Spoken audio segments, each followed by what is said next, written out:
Hi, welcome to Chapter 1, Section 6, Part 2. So this is the second part in a three-part series. Part 1 was talking about factoring.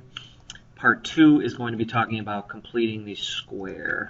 Okay, so we're going to use completing the square to solve quadratics. Now, why don't we just use factoring? Well, not all quadratic equations are always factorable. And the first example that we do is one of those examples of something that is not factorable. So what we're going to do is we are going to, on the right-hand side of the screen, I'm going to show you the steps to complete the square, and on the left-hand side, we're actually going to do a problem at the same time, so we can see how the steps relate to the problem. Now, if you notice this equation here, is there two numbers that multiply to be negative 2 and add to negative 8? So they have to multiply to be negative 2. Let's see here. So multiply to be negative 2 and add to be negative 8, and you should see that that is not possible. So once we can figure out that that's not possible, factoring does not work. Okay, so what we're going to do is we are going to look at the steps on the right, and then we're going to do the problem on the left. So please remember, though, actually I'll talk to you about that in about a second. So step 1 of completing the square is to put the constant term on the right. Now, what do I mean by constant term? Please let's remember that a general form of a quadratic is ax squared plus bx plus c equals to 0. Okay? So the two letters that we need to worry about are the b value, and we need to worry about the c value. And c stands for constant term. So the value that does not have an exponent attached to it, we need to move to the right. Okay, so let's do that over here on the left. So to do that, we are going to add 2 to get rid of it. 2's cancel. So I'm left with y squared minus 8y. Leave a blank spot and equals 0 plus 2, which is 2. And I'm going to show you why we need this blank spot in a second. Okay, so that's step 1. That shouldn't be too hard. Step 2, add b divided by 2 squared to both sides. Now the b is the same b that's in the general form. It's the number that's attached to your variable with an exponent of 1. So that would be the middle term. Okay? So what we're going to do is we're going to add b divided by 2. So I'm just going to put in my skeleton here. b divided by 2 squared plus b divided by 2 squared. Okay? So what is our b term? Our b is our value attached to the y. So negative 8. So I'm going to put negative 8 divided by 2 squared. And whenever I do to the left, I got to do the same thing to the right. So that's why I did it on both sides. So let's simplify now. Y squared minus 8y plus negative 8 divided by 2 is negative 4. Negative 4 squared is 16. 2 plus 16 is 18. Okay, that's step 2. Step 3 says to factor the left side. Okay, all the factoring is always the same in the problems. Okay, so to factor,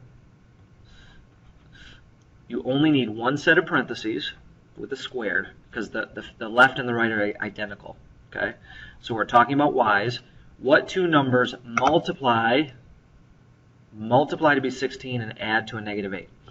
Multiply to be 16, add to negative 8. So hopefully negative 4 rings a bell. Negative 4 times negative 4 is 16. Negative 4 plus negative 4 is negative 8. Okay, so that's step 3, to factor the left-hand side. It's always done the exact same way. Step 4, we are going to square root both sides. We need to get y equals, so what we need to do is we need to get rid of the power of 2 so I can get to my y equals. So we're going to square root both sides, and please remember from Algebra 2 that a power of 2 and a square root cancel each other out. And we are left with y minus 4 equals, square roots always, remember, quadratics always have 2 answers, square roots always have 2 answers. So plus or minus square root of 18. We're going to simplify that to 9 times 2. Continuing on, I need a little more space here. So y minus 4 equals plus or minus 3 root 2. Square root of 9 is 3. And then the last step is to solve for the variable. So the variable I'm looking for is y. So what do I do with that minus 4? I add 4 to both sides. Change the color here. I'm going to add 4 to both sides. And when I do that, I get y equals plus or minus 3 root 2 plus 4. And that is all I can do with this problem, so I just leave it. I cannot add 3 root 2 to 4, so I just leave it. So we have positive 3 root 2 plus 4 and negative root 3 plus 2 plus 4 are my two answers. Okay. All the steps are always done the exact same way.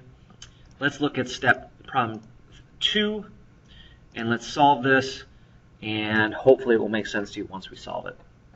All right, now, first thing we need to do, though, is you can never have a number in front of the square, in front of your quadratic. So we're going to divide everything by 2 first to get rid of it. Okay, so I'm left with n squared plus 12 over 2 is 6, 10 over 2 is 5, 0 over 2 is 0. Okay, now I can do my problem.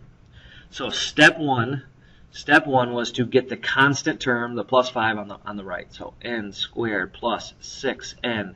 I would subtract it to get it on the other side. Leave a space there, like I said on the last one, equals negative 5. All right, next step was to add. We're going to add b divided by 2 squared to both sides. And I'm going to put in my skeleton equation here. And my b for this problem now is 6. It's the number in the middle. So 6 is my new b. I'm not going to go back up here and use 12. I'm going to use the one after we had divided everything by 2.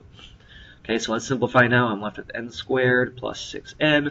6 divided by 2 is 3. 3 squared is 9 equals negative 5 plus 9. Negative 5 plus 9 is 4.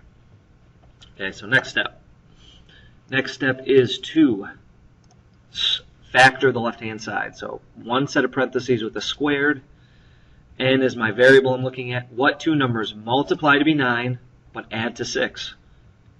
Positive 3. Positive 3 times positive 3 is 9. Positive 3 plus positive 3 is 6. Okay. Next step was to square root both sides. So that's what I'm going to do. Square root both sides. Square root, power of 2 cancel.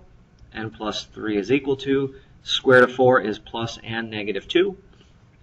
And then finally, the last step was to solve for your variable. My variable for this one is n, so I need to subtract 3 to get rid of it. Subtract 3. N is equal to. Now, since these are all whole numbers, we can do the math here. Our first problem is positive 2, take away 3, which is negative 1. And our second problem is negative 2 minus 3.